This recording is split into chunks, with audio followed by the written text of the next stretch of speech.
साथियों, कार्यक्रम समाप्ति की तरफ है। मैं इस कार्यक्रम को वक्ताओं की तरफ से ब्रीफ करूंगा और पूरे कार्यक्रम को आप लोग उसके बाद ब्रीफ करेंगे। 1-2 मिनट में बात समाप्त करूंगा। अपनी बात शुरू करने से पहले जिन लोगों ने मानवता के कल्याण के लिए काम किया, बुद्ध, कबीरदास, गुरु रविदास महाराज, फूले साहू बाबा साहब, मान्यवर साहब काशीराम, और आज उस काम को पटल पे काम करने वाली बहुजन समाज पार्टी की राष्ट्रीय अध्यक्ष, लोकसभा राज्यसभा की सांसद रही, उत्तर प्रदेश की 4 बार मुख्यमंत्री रही, उनको अपना आदर्श और नेता मानते हुए और आज पहली बार मैं माननीय जो अजीत गौतम जी हैं, जो मेरे गुरु हैं, जिन्होंने मुझे नर्सरी की क्लास से पढ़ाना शुरू किया और पीएचडी की बहुजन समाज पार्टी के राष्ट्रीय उपाध्यक्ष के पद पे जाकर के मुझको पहुंचाने का काम किया। उधर मैंने राजनीति के क्षेत्र में नर्सरी से काम शुरू किया और राष्ट्रीय उपाध्यक्ष नेशनल कोऑर्डिनेटर तक पहुंचा, और उधर मैंने लगभग 11वीं-12वीं क्लास में पढ़ता था जब मैंने ये कैडर अटेंड किया अजीत गौतम साहब का, जो मेरे गुरु हैं। मुश्किल से 20-25 लोग थे उस कमरे के अंदर। यही पूना पैक्ट, भैया पानी बंद कर दो बाबूजी, पानी बंद कर दो भैया, इसे बंद कर दो, 2 मिनट की बात है। ये पूना पैक्ट जो आज आपको समझाया अजीत गौतम साहब ने, ये हमें ब्लैक बोर्ड पे समझाया गया था। मैं वहां सुन रहा था, मेरे अंदर जहर भरता जा रहा था, मैं परेशान होता जा रहा था कि कितना सताया इस गांधी ने बाबा साहब को। काश अगर मैं उस समय होता तो हो सकता है जो काम किसी और ने किया, हो सकता है मुझको करना पड़ जाता। ये जहर मेरे अंदर चलता रहा। मैंने उसी दिन के बाद 2-3 दिन के बाद मैं सर के घर पे चला गया और साहब ने कहा, भाई तू कैसे आया है मेरे पास? मैंने कहा, सर मेरे अंदर आग धड़क रही है। इस गांधी ने हमारे बाबा साहब को इतना परेशान किया, हमारे अधिकार छीन लिए, मेरे अंदर आग धड़क रही है, मैं इसको शांत करना चाहता हूँ। तो अजीत गौतम साहब ने कहा, बेटा ये आग इतनी आसानी से शांत नहीं होगी, हजारों साल से धड़क रही है ये आग, ये आसानी से अशांत नहीं होगी। जोश के साथ तुझे होश से काम लेना होगा और तुझको मान्यवर साहब के रास्ते पे चलना होगा। तुझे शादी नहीं करनी होगी, अपना घर नहीं बसाना होगा, पढ़ लिख करके रुके हुए साहब काशीराम के काम को आगे लेकर के चलने का अगर तू प्रण करता है तो मैं तुझे अपने शिष्य की उपाधि देने का काम है।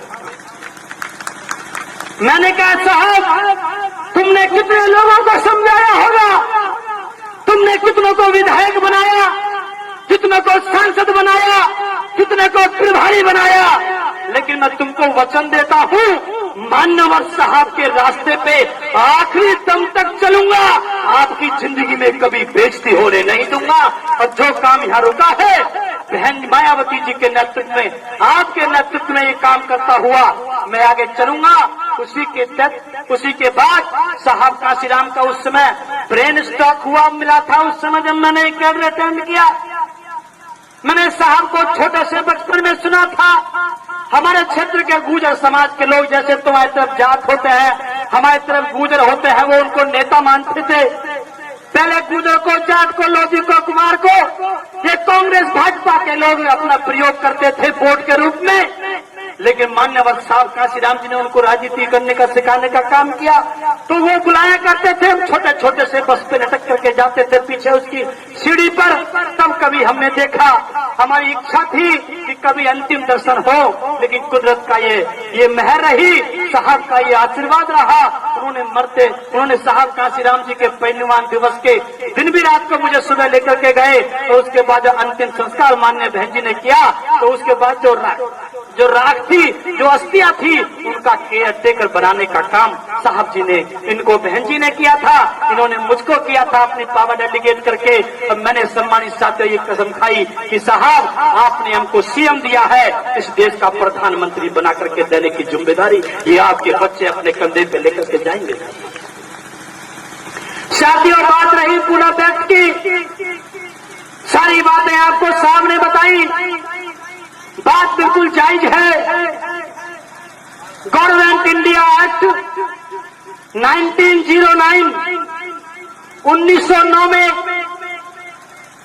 मुस्लिम को, पारसी को, आधार जितने लोग थे इन सब लोगों को वोट का अधिकार मिला, डबल वोट का अधिकार मिला। जब बाबा साहब ने अपनी बात रखी तो गांधी ने उसको रोकने का काम किया। मान्य किसके लिए था? गांधी कहने लगा ये तो हमारे हिंदू धर्म का हिस्सा है, इसको अलग से आपको सेपरेट इलेक्ट्रेट देने की जरूरत नहीं है, हम इस बात को अपने आप निपटा लेंगे। और ये कहने लगे, जब बाबा साहब ने कहा अरे मेरा समाज तुम्हारे देश के अंदर कुएं पे चढ़ के पानी नहीं पी सकता, तो मेरा समाज तुम्हारे समाज का हिस्सा कैसे हुआ? गांधी ने कहा प्रधानमंत्री से, अरे कोई बात नहीं, अगर पानी नहीं पीने देता है मेरा समाज, अगर इनके समाज को पानी नहीं पीने देता है कुएं पे, तो मैं देश में जाकर के इनके कुएं अलग खुदवा दूंगा, उससे पानी पी लेना।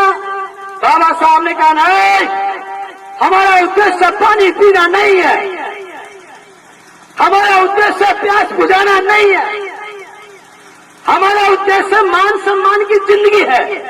ये लड़ाई मान सम्मान स्वाभिमान की है, पानी पीने की लड़ाई नहीं है। हम तुम्हारे कुएं पे पानी पीने की बात नहीं कर रहे हैं, हम अलग कुआं खुदवाने की बात नहीं कर रहे हैं, हम सम्मान की बात कर रहे हैं। और सम्मान जब होगा जिस कुएं पे ब्राह्मण पानी पिएगा, क्षत्रिय पानी पिएगा, वैश्य पानी पिएगा, जाट पानी पिएगा, उसी कुएं पे चढ़ के मेरे समाज का आदमी जब तक पानी नहीं पिएगा तब तक मैं तुम्हारी संस्कृति को स्वीकार करने वाला नहीं हूं। सम्मानित साथियों, बात फंस गई, सेपरेट इलेक्ट्रेट की बात चली, सेपरेट सेटलमेंट की बात तक साहब आपके बीच में लेकर के इस बात को लेकर के गए। बात बहुत जायज है। सेपरेट सेटलमेंट का मतलब होता है एक किसी हिस्से को अलग सेटल कर देना, सारे गांव में से अनटचेबल लोगों को निकाल करके एक जगह सेटल कर देना। बात जायज है, जब सभी लोग अपने होंगे तो वहाँ पर वही व्यक्ति विधायक बनेगा, वही सांसद बनेगा जो अपने समाज के बारे में सोचेगा। इस रिजर्वेशन में जो गांधी ने दिया और जो बाबा साहब सेपरेट इलेक्ट्रेट मांग रहे थे, उसमें एक बेसिक अंतर यह है, इस इलेक्ट्रेट में वो व्यक्ति सांसद विधायक बनता है जो समाज का विरोधी होता है, और उस इलेक्ट्रेट में वो सांसद विधायक बनता जो समाज का हितैषी होता। ये बेसिक डिफरेंस है इन दोनों के अंदर। बाबा साहब ने सोचा मुझसे ये अधिकार तो चला गया, अंग्रेज जाने वाले हैं, जल्दी से कन्वेंस किया। परिस्थिति आपका साथ दे रही थी, कुदरत आपका साथ दे रही थी, महापुरुषों का संघर्ष असंभव हो चुका था, उसका आउटपुट आपके बीच में आया था। क्योंकि इस अंग्रेजों से पहले तमाम लोगों ने इस देश के अंदर शासन किया, आर्य, हुन, कुषाण, मंगोल, फ्रांसीसी, जर्मनी, पुर्तगाली, मुगल, तमाम लोग आए, कितने रहबर आए, लेकिन किसी ने हमारे बारे में नहीं सोचा। लेकिन कुदरत के द्वारा अंग्रेज लोग आए और उसी समय बाबा साहब पैदा हुए, फूले पैदा हुए, साहू पैदा हुए, और सम्मानित साथियों हमको अधिकार मिलने की जड़ी लगने लगी। सम्मानित साथियों, कहने का मतलब ये है, बात ये नहीं है आपको क्या चला गया पूना पैक्ट के धिक्कार दिवस में, ये अधिकार क्या छिन गया, कितने लोगों ने पढ़ा, बात ये है, इससे हम सबक लेकर के इस काम को कैसे आगे बढ़ाएं। जैसे साहब काशीराम जी ने सबक लिया, इसी संघर्ष को हम आगे लेकर के चलेंगे और साहब काशीराम से भी जो रह गया है उस काम को हम आगे बढ़ाने का काम करेंगे। सेपरेट सेटलमेंट में एक बेसिक चीज सबसे बड़ी जो थी, जो साहब ने बताई, वो थी जमीन। जमीन आपके पास होगी, एमपी एमएलए आपके पास होते, सरकार आपकी होती, पैसा आपका होता, संसाधनों पे कब्जा आपका होता। जमीन बहुत बेसिक चीज है। क्यों? जमीन से 3 चीज आपकी फ्री जाती हैं। जिस समाज पे जमीन नहीं होती है वो 3 तरह से लुटता है। क्या? आपकी फ्री में आपकी लेबर चली जाएगी, फ्री लेबर, आपकी फ्री में लेबर होगी, इसको बेगारी कहते हैं। 2 वक्त की रोटी के लिए काम करवाया जाता है। आपकी तरफ होता है, अब तो तुम लोग विदेश में चले जाते हो, आपके पास 2 रुपया है, आप तो हो सकता है उनकी जमीन भी छीन रहे हैं। आपकी कोठी तो मैंने बहुत बड़ी बड़ी देखी है, अच्छे लोग हैं आप लोग, लेकिन मैं पहले की बात कर रहा हूँ, अपने यूपी की आगे की बात कर रहा हूँ। जहाँ जमीन नहीं होती वहाँ पे 3 चीज फ्री जाती हैं। नंबर 1, आपकी लेबर फ्री चली जाएगी। छाछने मठे में हम लोग काम करते थे, बेगारी करते थे। नंबर 2, आपका वोट फ्री चला जाएगा। जिस जमींदार के यहाँ काम करेंगे वहाँ पर फिर आपको उसके कब्जे में आकर के, उसके दबाव में, इन्फ्लुएंस में आकर के वोट चली जाती है। फ्री आपकी लेबर चली गई, फ्री आपकी वोट चली गई, जो सबसे बड़ी चीज होती है। और फ्री एक चीज और होती है, वो अस्मिता से जुड़ी हुई है, वो है हमारा सम्मान, जिसको फ्री सेक्स कहते हैं। ये हमारा चला जाता है। जहाँ पर ये 3 चीज चली गई, समझो आदमी गुलाम हो गया। इसीलिए बाबा साहब ने सेपरेट सेटलमेंट अलग से मांगा, यहाँ की जमीन हमारी होगी। जब ये काम नहीं हुआ तो साहब काशीराम जी ने उस काम को आगे बढ़ाया, जो आपको साहब ने अभी बताया कि हम लोग, जो जमीन सरकारी है वो जमीन हमारी है। 1.25 लाख एकड़ जमीन मान्यवर साहब काशीराम जी ने भूमिहीन लोगों को देने का काम किया और ये कहा कि किसी के सामने हाथ मत फैलाना। पहली बात तो नौकरी लगाना, और नौकरी ना लग जाए तो अपनी जमीन में करके खाना, लेकिन किसी के घर पे जाके बेगारी मत करना। मेरे सम्मानित साथियों, पंजाब के लोगों, मेरा आपसे निवेदन है, जब ये मूवमेंट फंस गया था तो आपकी धरती पे पैदा होने वाले मान्यवर साहब काशीराम इसको निकाल करके लाए। ये मूवमेंट यहाँ तक पहुंचा। अगर आपको लगता है कि दिक्कत है, कोई बात है, एक टुकड़ों में बंटता जा रहा है, नए नए लोग दूसरे लोगों से प्रभाव में आकर के नए नए काम कर रहे हैं, मैं आपसे निवेदन करता हूं, पंजाब के लोगों, आपके जैसा ताकत पूरे देश में नहीं है। अगर सत्ता से हटा दिया जाए तो सबसे मजबूत लोग आप हैं, पंजाब के लोग। आपके पास पैसा भी है, धन दौलत भी है, आपके पास जवानी भी है, आपके पास लड़के भी अच्छे हैं, आपके पास कैडर भी है। एक एक आदमी का चाहे तो पूरे दिन बोल सकता है, इतना ज्ञान है आप लोगों के पास, इसका विस्तार कीजिए। मैं तो कहता हूं कि भाई मुझे आप अपने साथ लगा लीजिए, लेकिन इस मूवमेंट को बचाइए। जिस प्रकार से उत्तर प्रदेश में बहन जी को, बीएसपी को मुख्यमंत्री बनाया है, इस प्रकार से आप अपने पंजाब के अंदर भी बहुजन समाज पार्टी का मुख्यमंत्री बनाने के लिए आप लोग काम करें। ऐसे में आपसे मैं आपसे निवेदन करने के लिए आया हूं। और सम्मानित साथियों, मैं आपको क्या बताऊं, साहब हमारे गुरु यहाँ पर हैं, जिनका मैं बहुत सम्मान करता हूं। मैं तो कहता हूं, गाड़ी में जब साहब के साथ मैं आ रहा था कि साहब, जब हम रात को वापस लौटते थे साहब के साथ, तो हम कहते थे साहब आज नींद अच्छी आएगी। बोले कैसे? मैं क्या आज कुछ काम किया है आपने? हम लोगों ने मिलकर के साहब के पीछे पीछे, मैं इनको कभी स्कूटर से लेके चलता था, कभी मोटरसाइकिल से लेके चलता था, कभी गाड़ी से लेके चलता था। इस तरीके से मैं साहब के लिए काम करता था। मैं गाड़ी में जब साहब के साथ आ रहा था दिल्ली से, तो मैंने साहब से कहा कि साहब आप 4-5 साल और कम से कम जी लेना। इन्होंने मुझसे कहा, भाई जयप्रकाश अब शरीर साथ नहीं देता, पता नहीं कम से कम निकल जाए, क्या हो जाए। मैंने कहा साहब आपने मुझे इतना समय दिया है, इतना आपने धैर्य किया है, इतना काम किया है, मैं आपसे निवेदन करता हूं, आपने अपने आशीर्वाद से राष्ट्रीय उपाध्यक्ष तक मुझको आपने देख लिया है, आप मुझे 3-4-5 साल का समय और दे देना, मैं आपको इस मूवमेंट को बहुत अच्छी गति देने वाला व्यक्ति बनकर के दिखाऊंगा। साहब ने कहा चलो ठीक है, मैं जीऊंगा। उसी टाइम उन्होंने कहा कि मैं जीऊंगा, मैं अभी नहीं जाऊंगा। मेरे सम्मानित साथियों, एक मेरी और इच्छा है साहब के प्रति ये भी मैं आपको बताता हूँ। हालांकि पता नहीं वक्त क्या है क्या नहीं है। मैंने साहब से जब सीखा था तभी मैं कहता था कि साहब मैं ये चाहत है कि आपके जो आखिरी समय होगा उसमें जितना अधिकार आपके बेटे विनोद को होगा उतना अधिकार जयप्रकाश को भी मिल जाए आपकी तरफ से। मैं आपसे ये मैं आपसे चाहत रखता हूँ। आखिरी समय वाला, अंतिम संस्कार वाला। उन्होंने कहा ठीक है बेटे, ये अधिकार भी मैं तुझे देता हूँ। मैं पंजाब के लोगों आपसे निवेदन करने के लिए आया हूँ, आजमा लेना, सब कुछ कर लेना, लेकिन जयप्रकाश आपको आपके पंजाब के धरती में पैदा होने वाले साहब कांशीराम के चरणों की कसम खा के कहता है। और साहब इस समय दूसरे तो साहब है हमारे, वो आपके सामने है। मैं आपको वचन देता हूँ, मैं कभी मिशन के साथ गद्दारी नहीं करूंगा।